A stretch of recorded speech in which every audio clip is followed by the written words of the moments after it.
नमस्कार दोस्तों, मैं डॉक्टर नुपुर मिश्रा फिर उपस्थित हूँ अपने चैनल हेल्दी विथ होम्योपैथी के साथ एक नई समस्या और उसका बहुत effective side effect less solution के साथ में। तो आज जो मैं समस्या लेकर आई हूँ या जो कहीं प्रॉब्लम लेकर आई हूँ उसका नाम है पेन ड्यूरिंग पीरियड्स, जिसको हम अपनी मेडिकल टर्मिनोलॉजी में या मेडिकल भाषा में हम उसे डिस्मेनोरिया के नाम से जानते हैं। अभी डिस्मेनोरिया में मतलब क्या क्या होता है ये ज़्यादातर सभी महिलाओं को पता है, फिर भी उसके बावजूद मैं आपको इसको क्लियर कर देती हूँ। इसमें क्या होता है, पेट के निचले हिस्से में मतलब नाभि के नीचे एकदम नीचे के हिस्से में पेल्विक एरिया के नीचे के हिस्से में दर्द होता है।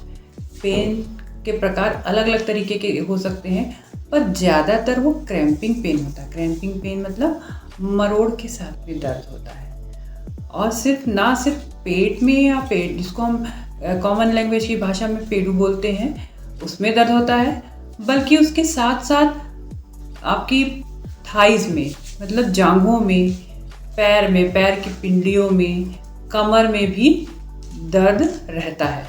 और दर्द की जो सीवियरिटी है वो कम, माइल्ड मतलब कम, और ज़्यादा या सामान्य जितना सहने लायक है उतने से लेकर के इतनी ज़्यादा होना कि हम अपने रोज़मर्रा के कामकाज न कर पाएँ, यहाँ तक भी हो सकती है।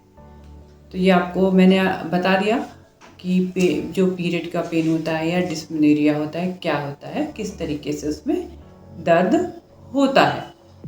अब बात आती है कि ये किन महिलाओं को होता है। ये ज़्यादातर सभी महिलाओं को होता है। मीनार्की मतलब जब हमारा पीरियड्स स्टार्ट होता है 13 से 14 साल की उम्र में, जब बच्चियों को स्टार्ट होता है पहला पीरियड, उसके तब से चालू होकर के ये मेनोपॉज तक की बीच की महिलाओं में किसी को भी किसी भी उम्र के दौर में कभी भी हो सकता है। और ज़्यादातर ये आपका जो नई बच्चियां हैं जिनको भी पीरियड्स चालू हुआ है उनमें ये ज़्यादातर पाया जाता है। वैसे ये सभी परेशान थोड़ा कभी कम किसी को ज़्यादा करता है। अब जबकि महिलाएं हर क्षेत्र में आगे हैं, वहाँ पर सिर्फ पीरियड्स के पेन की वजह से वो अपने सारे कामकाज बंद करके बैठ जाएं, ये तो कहीं से कहीं तक उचित नहीं लगता। तो आज मैं लेकर आई हूँ आपके लिए बहुत ही बढ़िया होम्योपैथिक मेडिसिन जो इजीली अवेलेबल हैं, मिल भी जाती हैं, खाने में भी आसानी है और सबसे बड़ी चीज़ साइड इफ़ेक्ट लेस है। तो हम शुरू करते हैं अपनी दवाओं के साथ में और चर्चा करते हैं कि उनको किस तरह से लेना है, सिम्टम्स हमको कैसे समझ में आएंगे। ये मैं बहुत विस्तार में आपको बहुत अच्छे तरीके से इसमें समझाने की पूरी कोशिश करूँगी। तो सबसे पहले आप एक चीज़ नोट कर लीजिए कि जो भी मैं दवाइयाँ बता रही हूँ उनको लेने का क्या तरीका रहेगा। सभी दवाइयाँ आपको 30 पोटेंसी में ही लेनी है। ये बहुत आसानी से उपलब्ध हो जाती हैं।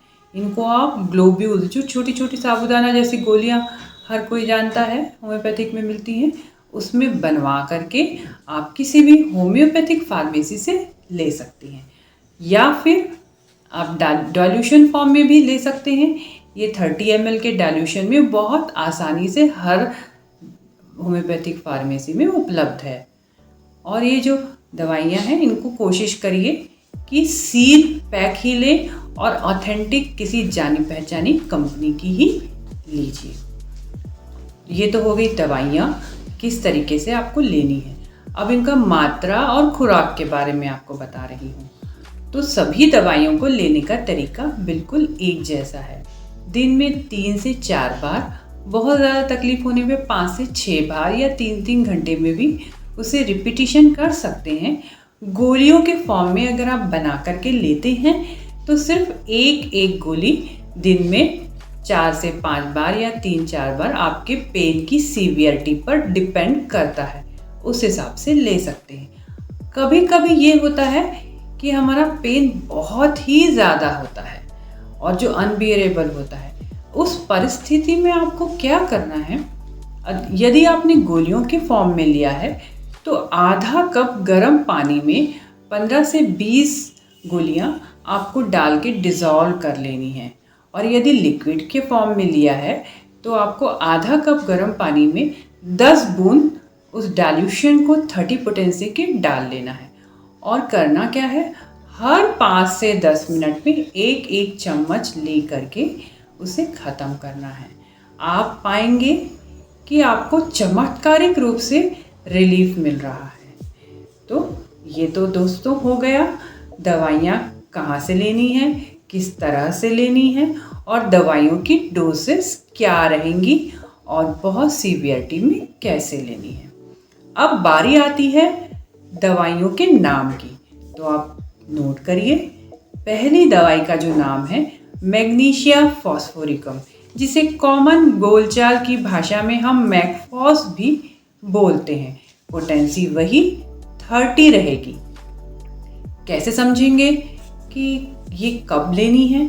जब पेशेंट को गर्म सेक से आराम मिलता हो, पेशेंट गर्म पानी में नहा के आती है या फिर गर्म पानी की थैली से पेट और कमर को सेकती है या ओढ़ कर लेटती है, हल्का दबाव देती है और पेशेंट को रिलीफ मिलता है, तो ये दवा बहुत ही कारगर दवा है।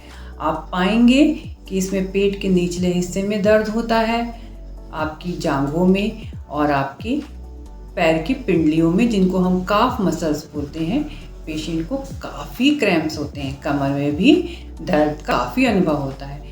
आप जैसे ही इन दवाओं का उपयोग करेंगे आपको धीरे धीरे इसमें बहुत लाभ मिलेगा।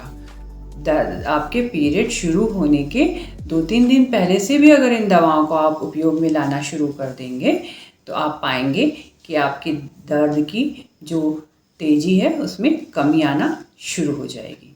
तो ये हुई पहली दवा। अगली दवा का नाम है बेलाडोना। बेलाडोना भी हमारी बहुत ही कारगर दवा है। इसमें दर्द आते हैं बहुत तेज़ी से और उतनी ही तेज़ी से चले जाते हैं। क्रैम्पिंग पेन होता है, पेशेंट उतनी देर में बेहाल हो जाती है, छटपटाती है पेन से। तो ऐसी परिस्थिति में बेलाडोना बहुत ही कारगर दवा होती है।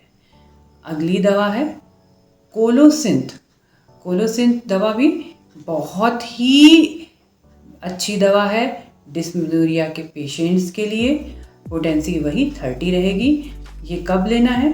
अगर पेशेंट पेट को पकड़ कर बैठी है, अपने पेट और जांघों को आपस में मिलाकर तेजी से दबा रही है या तकिया से दबा कर बैठी है, इसका अर्थ क्या हुआ कि पेशेंट को दबाव से आराम पड़ रहा है। ऐसी परिस्थिति में आप देखेंगे कि कोलोसिंथ की एक ही खुराक से जादुई असर होगा और धीरे धीरे लेते रहने से ये आपकी समस्याओं का निदान कर देगी। तो ये तीसरी दवा हुई। अगली दवा है पल्साटिला। ये होम्योपैथी की बहुत ही प्यारी और बहुत अच्छी दवा है। इसे हम अपनी भाषा में डेलिकेट डार्लिंग के नाम से जानते हैं। क्यों?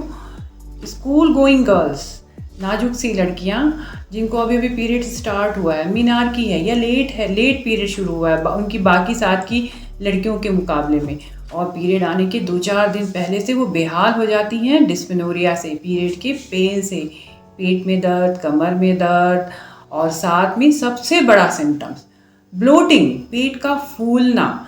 ऐसे अगर सिम्टम्स आपको देखने मिल रहे हैं तो आपके लिए पल्साटिला बहुत ही चमत्कारिक काम करेगी। तो आप ये पल्साटिला को ऐसी बच्चियों को दे सकती हैं, बाकी महिलाएं भी जो हमेशा शिकायत करती हैं कि पीरियड्स स्टार्ट होने वाला रहता है और उनका पेट फूलना चालू हो जाता है, इंडाइजेशन फील होता है और बहुत गैस बनती है, बहुत फर्मेंटेशन होता है, कुछ भी खाते हैं फर्मेंटेशन होता है और पीरियड्स ख़त्म होने के बाद ठीक हो जाता है। तो ऐसे में पल्साटिला 30 की 4 से 5 बार एक गोली लेने से बहुत ही आराम महसूस होगा। आखिरी पर बहुत इफेक्टिव मेडिसिन जिसका नाम मैं लेने जा रही हूँ वो है कैमोमिला।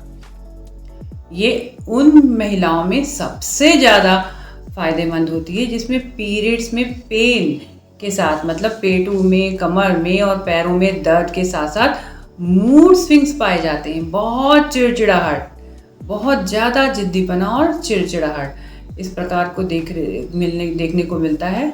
बहुत गुस्सा, ऐसी परिस्थिति में ये बहुत ही फायदेमंद और चमत्कारिक दवा है। आप इनमें से कोई भी दवा जो सिम्टम्स आपको सूट करता है, इसमें से आप इनको आराम से ले सकते हैं। और इसके साथ कुछ ज़रूरी और बहुत इफ़ेक्टिव घरेलू नुस्खे मैं आपके साथ शेयर करना चाहूँगी, जो इन दवाओं के साथ आपके लिए बहुत कारगर रहेंगी। सबसे पहले तो आप गर्म पानी की सेक ज़रूर उपयोग में लाएं, उससे आपको रिलीफ मिलेगा। खाने में प्रोटीन की मात्रा कम कर दें। हर्बल टी भी बहुत फ़ायदेमंद रहेगी। फ्रूट्स बहुत लें, पानी बहुत पिएं, मतलब बॉडी को हाइड्रेट रखें। और बहुत मात्रा में फ्रूट्स और आपकी सब्जियां, सलाद और फाइबर बहुत मात्रा में लें। ये आपको आपकी डाइट में अल्टरेशन आपके लिए बहुत कारगर सिद्ध होगा।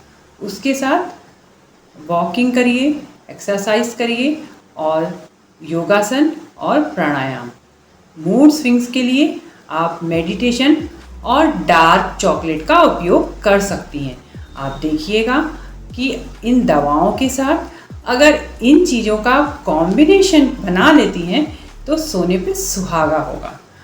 तो ये रहा दोस्तों आज के सेशन का कुछ आपके लिए उपयोगी दवाइयाँ और टिप्स। मेरी आज की बहुत कारगर टिप्स सुनिएगा। होम्योपैथिक दवाइयाँ लेने के कुछ देर पहले और कुछ देर बाद तक मुंह एकदम साफ होना चाहिए। मुंह में किसी भी प्रकार की स्मेल नहीं होनी चाहिए। कभी कभी हम ब्रश करके आते हैं या कभी हम सौंफ या कोई चॉकलेट या ऐसी कोई चीज़, कोई भी ऐसी चीज़ जिसकी स्मेल मुंह में बहुत देर तक रहती है, उसको अगर हमने उपयोग में लाया है तो उसके पहले या उसके बाद में होम्योपैथिक दवाइयों का सेवन करने से परहेज करें। इससे दवाइयों का असर कम हो जाता है। तो जब भी आपको दवाइयाँ लेनी हो, आप मुंह साफ करके, कुल्ला करके फिर इन दवाइयों का सेवन करें। मैं आशा करती हूँ कि ये वाला जो आपका सेशन रहा होगा, ये आपके लिए बहुत कारगर साबित होगा। किसी भी प्रकार की कोई अगर आपकी क्वेरीज हैं, सवाल हैं या संशय है तो आप कमेंट बॉक्स में डाल सकते हैं। मैं ज़रूर उनका रिप्लाई करूँगी। आशा करती हूँ आपका दिन शुभ जाएगा। शुभ रात्रि।